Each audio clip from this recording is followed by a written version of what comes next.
A barren, frost-covered field stretched endlessly before him. Kim Suho, or rather Lloyd Frontera, sat up from the cold, hard ground, confused and shivering. His face was stiff, his mouth slightly frozen from a night spent outside. Disoriented, he scanned his surroundings, only to be interrupted by a glowing system message. You have been randomly chosen by the Absolute as a candidate. From now on, you will be a character in the novel Knights of Blood and Iron. In an instant it clicked. This was no dream. This was the novel he had binge-read the night before. Somehow, impossibly, Kim Suho had been pulled into its world. Still processing the absurdity of it all, he slowly stood up. His muscles ached. The icy air bit at his skin. Another system message popped up, this time mocking his condition, a slight mouth paralysis caused by sleeping outside. Irritated, he tried to swat the message away, but his limbs felt sluggish. Then came a voice. Master Lloyd. Turning toward it, he saw a man in a suit approaching, a sword strapped to his waist. The moonlight reflected off the stranger's pale blonde hair. It was Javier Azrin, the very protagonist of the novel. Suho's jaw tightened. This man looked exactly like the illustrations in the book. Javier didn't waste time. You should return to the estate, he said sternly. There was no warmth in his tone, only obligation. Kim Suho now realized whose body he had inhabited. Lloyd Frontera, the disgraced eldest son of Baron Frontera. A known drunk. A town menace. A man who, in the novel, dies vomiting blood after his parents are scammed and killed. They returned to the mansion. Inside, Javier tended to the fireplace and looked back at Lloyd skeptically.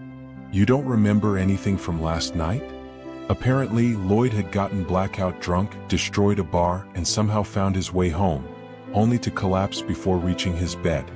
Kim Suho remained quiet, observing the medieval decor. Warm fire, cold world. Everything felt painfully real. Before leaving, Javier declared he would report the bar incident to Lloyd's father. That shook Suho. He needed to play this smart. He knew how the story went, every grim detail, because he had read the whole novel back in his tiny Korean apartment. And what he knew wasn't promising.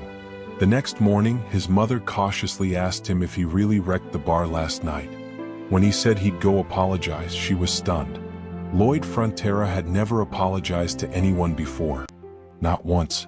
Walking through the village, the changes became even more obvious. A worker, seeing Lloyd, immediately ducked behind a cart. Children were told not to make eye contact with him. The villagers despised him. His mere presence was enough to sour the air. Javier, as usual, followed silently. When questioned, he explained that the Lord had assigned him to prevent Lloyd from causing another incident. In truth, he was guarding the people from Lloyd. Kim Suho, now Lloyd, considered trying to clean up his image. But he had more urgent problems, like the crushing family debt. If he wanted to survive, he needed to make money. A lot of it. He opened the system panel, hoping for some cheat abilities. Instead, he found only two seemingly useless skills. No magic. No overpowered stats. Just trash. As they approached the bar, Javier asked, "Where are you going?" Suho looked up, pretending he'd gotten distracted. Inside the bar, the damage from last night was obvious. Lloyd had really gone wild. Kim apologized, but the owner remained on edge. His formal tone only made it worse. Trying to sound more like the old Lloyd, he shifted to a cockier stance, but it didn't help. Outside, Javier commented that the apology wouldn't matter. The bar owner's furniture and decorations had been destroyed. They took years to collect. Only financial compensation could fix this. Unfortunately, Lloyd had no money. His family's debts were already stacked high. Then Javier mentioned something else. The bar owner's mother was gravely ill due to the winter cold. That's when an idea sparked in Suho's mind. In this world, there was no concept of heated stone slab floors. In Korea, he had studied civil engineering. He even built a house while serving in the army. If he could recreate underfloor heating here, it could sell like wildfire. This wasn't something Lloyd could have ever imagined, but Kim Suho could. Lloyd turned to Javier and simply said, "Let's go back to the inn." Javier looked at him with deep suspicion, but followed. As they walked, Lloyd suddenly received a notification from the system. Your real journey has begun. He blinked. RP points? He didn't fully understand it at first. It sounded like XP but different. These weren't gained by killing monsters. Instead, they'd come from building bonds, improving relationships with people in this world. And what better test subject than the ever-stoic Javier? He pulled up the status window. Impression level with Javier. -30. He awkwardly told Javier he looked handsome. Immediately, -31. Lloyd flinched. All right. Moving on. With that, they returned to the inn where Lloyd tried to strike a deal with the innkeeper. He proposed a contract. He'd build something useful in return for covering the cost of all the property damage from the previous night. Understandably, the innkeeper was wary. Suspicious even. He even activated a mental barrier just to shield himself from whatever stunt this troublemaker might try. But Lloyd didn't back down. He leaned into his ruined reputation, not pretending to be someone else but negotiating as the infamous vagabond people thought he was. Surprisingly, the innkeeper agreed and signed the contract. With that secured, Lloyd walked out into the yard, a shovel slung over his shoulder. He began measuring the ground. Javier watched from the side, folding his arms. What are you doing now? Starting a new pattern of misconduct. Lloyd didn't look up. He knew Javier still saw him as the same mess from before. But he wasn't. Not anymore. He simply replied, "You're judging me based on what I used to be. But that's not me anymore." Then he slammed the shovel into the ground and began digging. In his mind, he saw the smiles of the villagers once this place was finished. Those smiles, they would be the foundation of his future earnings. He kept digging, flattening and smoothing the ground over and over. From the warehouse back at the mansion, he'd brought wood to construct the framework. Even with a civil engineering degree from Korea, doing all this by hand was brutal. After a week of work, the foundation was almost done. Now, all that remained was covering it with red clay from the riverbank. But his body was failing. He was exhausted, clearly not an inexhaustible machine. Javier stepped closer, quietly impressed. "You're actually keeping your promise." Lloyd tried to lift the axe but staggered. Javier took it from him. "What's next?" As soon as Lloyd answered, in blink of an eye and in one fluid motion, he tossed the wooden planks into the air and sliced them into precise shapes mid-air. Lloyd raised his thumb in admiration. This guy really is like a living construction robot. A sword master to be with bonus contractor skills. But Lloyd wasn't done delegating. "Hey, let's keep doing it together." That was pushing it. Javier's brows twitched. He just helped, and now he was being asked to do more? Lloyd quickly added, "If we finish fast, I'll finally explain what this is all about. You've been dying to know, right?" Javier sighed. "Fine." With both of them digging, the work sped up. The soil flew. The pit deepened. And before long, the first model home was complete. Javier wiped sweat from his brow. "What's this symbol?" Lloyd grinned. "My logo." He called the innkeeper and his mother over, lit the fireplace, and waited. As the warm air filled the room, their reactions were instant. The old woman sighed in relief, her joints loosening in the cozy heat. The innkeeper looked around, confused and amazed. How did you do this?" Lloyd smirked to himself. "Undull. A floor heating method from Korea." Even Javier was shocked. He doubted Lloyd's intentions, but seeing those two smiling, he couldn't deny it. A ping from the system. +2 impression points with Javier. +36 RP. Lloyd looked over with a teasing smile. "Bet you're thinking, how could a piece of trash come up with something like this, huh?" He chuckled. This small house was only the beginning, a prototype to showcase his ultimate money-making plan. Either way, his first order was finished. Even if his reputation was still deep in the red, it didn't matter. He had built this demo house for one purpose: advertising. A few days later, a crowd had formed outside. People were lined up. Word had spread. A man stepped out of the demo house looking flushed. "I thought I was gonna melt in there," he muttered. Lloyd slammed the table playfully. "Hot, right? Wouldn't you want a room like that in your own house?" He handed the man a sheet of paper. Model A is a standalone building in the yard. Model B is a remodel of your current home.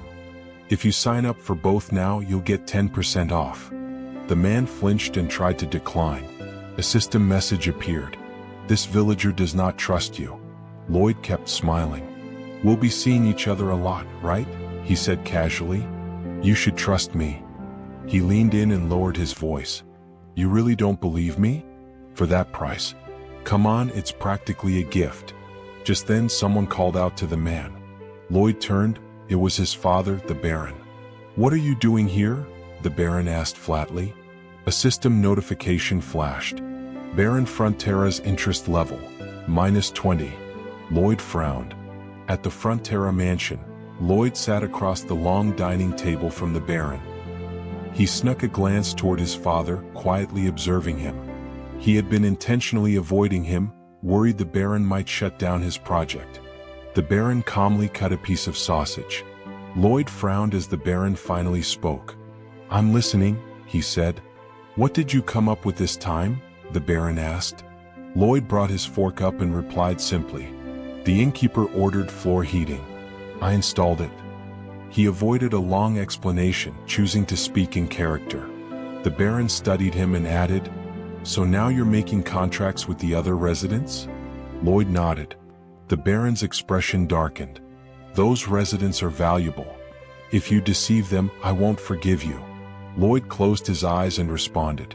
You don't need to worry about that. As he expected, no matter what he did, no one believed him. He stood up from the table. If you have nothing else to say, I'll be going. Lloyd turned and walked off quickly. The Baron closed his eyes and assumed Lloyd was acting this way because of their family situation. He frowned and said quietly, I can take care of this mess myself. You don't need to interfere.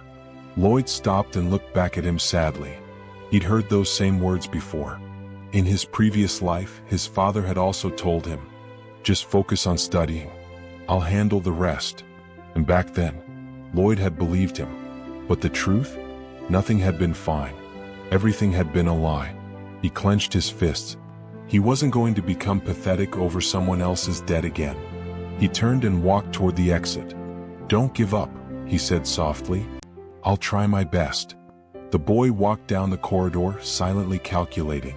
So far, he had received 32 orders for Model A and 50 orders for Model B. Almost half of the total deposit had already been collected. Just as he was going over the numbers in his head, he came to a halt. Two men stood in front of him, Shiloh and Meatloaf, the infamous loan sharks. They walked past without even sneering, which left Lloyd surprised. Because he was the son of Baron and they didn't even greet him. His brow furrowed. Then something clicked. An idea flashed in his mind. The two guests walked into the Baron's office. One of them casually perched on the edge of the desk. How long are you planning to delay payment? He asked coldly. The fat man added, It's already been over 5 days. If this keeps up, we won't just sit around quietly. The Baron said nothing, looking down with a dark expression. Shiloh stared at him with contempt. If you sold off some things from the house, you'd have the money right away. Just outside, Lloyd peered carefully through the slightly open door. He smirked. Perfect timing. He grinned and thought to himself, they showed up exactly when he needed them. RP acquired. 36. Lloyd glanced at the system window. He had earned RP by raising Javier's favorability earlier. Now the only question was where to spend it. Another message appeared. By investing RP in a talent area, you can improve related abilities. Lloyd blinked in surprise. Wait, the system can actually explain things properly now? Another message flashed. No, I still won't explain. Lloyd sighed and muttered an apology. Suddenly, a glowing circle formed beneath his feet. It rose, enveloping his body in light. Knowledge absorbed. Soil mechanics, hydrology, structural mechanics, water supply systems, design of steel and concrete structures, top-level design principles. The system concluded, the user possesses unexpectedly advanced knowledge. Lloyd narrowed his eyes. I better say something about this. Another message followed. Available upgrades. Basic survey, 15 RP required. Basic design, 20 RP required. He crossed his arms, thinking. I'm not really sure what that even means, but I've got enough RP. Let's try it. He clicked both options. Skill unlocked, basic survey. His eyes lit up. He leaned out the window in surprise. In front of him appeared a virtual design grid. No GPS, but I can still calculate it all with just my eyes? Skill unlocked, basic design. He reached forward and began sketching a house layout in midair. Not long ago, he had been struggling to draw this same project by hand. Now, it was effortless. Lloyd sat down on the bed and exhaled. All right, things will definitely be easier now. But then he paused. Wait, will Javier alone be enough to help with all of this? He raised an eyebrow, thinking, wouldn't it be better if I could just summon some heavy equipment? The system flashed again. Summon option available. Lloyd stared at the screen. Phantom summon. Use RP to summon a random phantom partner with unique skills and abilities. He squinted. This sounds just like an ad from a gacha game. Phantom cost, 50 RP. Lloyd frowned. I'm short by just 1 point. He rubbed his chin, imagining it. What if the summoned creature was something mythical? If so, their strength might even rival construction machinery. He nodded to himself. All right, time to gather more RP. I'll need to win over the important characters. Back in the Baron's office, the fat merchant slammed his hand on the table. If you're that broke, I have a suggestion. He grinned darkly. Why not sell your wife and kid? That'd fetch good money. The Baron's face twisted in shock. What did you just say? Lloyd stepped inside calmly. He placed his hand on the fat man's shoulder. The man stepped aside and said angrily, Who are you? The Baron stared in confusion. That's my son. The fat man narrowed his eyes. Oh, so this is the infamous eldest son, the disrespectful one who butts into grown-up matters. He tried to say something gross again, but Lloyd cut him off. I'll need to see your invitation letter first. Both of the merchants froze upon hearing this. Lloyd lowered his head and recited confidently. According to the kingdom's fundamental law, Chapter 3, Article 6, all members of the aristocracy are subjects of the crown and may protect their interests. Entering an aristocrat's estate without a proper invitation is considered trespassing. Both the merchants scowled angrily. You making this up? Lloyd raised an eyebrow. Want to check together? He turned his head and called out, Javier. The knight entered the room and bowed to the Baron. Lloyd grinned evilly and pointed at the intruders. Cut their hands off. Javier silently reached for his sword. The merchants backed away in terror and said, You're all insane. Lloyd raised his chin. Let's see whose side the court takes. Javier unsheathed his blade slowly. Sweat poured down the men's faces as they scrambled for the door. You'll regret this, they shouted, slamming the door behind them. Lloyd chuckled. Ha, cowards. The Baron turned to the boys frozen in fear and said, What the hell were you thinking? In a situation like this, we should be begging on our knees. Lloyd didn't say anything back and silently placed a sack on the table. Then he said, I wanted to return the full deposit, but this will be enough to cover this month's interest. The Baron's eyes widened and asked, Is this really money from the villagers? Javier stepped forward and closed his eyes. My lord, don't worry. I'll personally make sure the contract is honored. The Baron looked at him closely. Javier's expression was unshaken and full of trust. Lloyd bowed slightly and respectfully said, In that case, we'll be going. He and Javier left the room. Walking through the corridor, Javier glanced at Lloyd and said, I didn't expect a fool like you to know those laws. Lloyd scoffed. I just happened to hear it somewhere. And technically, it was true. In the novel, after the Baron and his wife committed suicide, the two merchants had tried to dig up their graves to sell their bodies. Javier had cited that law back then and cut their heads in one slash, and he was fully acquitted. Lloyd closed his eyes with satisfaction. Knowing the contents of the novel? Haha, really is amazing. He smirked. Then the system notification popped up. Baron Frontera's interest plus 6. RP gained, 60. Total RP, 61. Perfect. I'll summon something great with this, he thought to himself. I think this will be enough for part 1. To be honest, watching Lloyd slowly earn trust while still getting side-eyed by everyone just makes his progress feel so real. But that's just my take. What do you guys think about Lloyd's approach? Do you trust him yet, or is it still too soon? If you enjoyed the video, make sure to leave a like and subscribe to the channel so you don't miss part 2 and plenty more breakdowns like this one.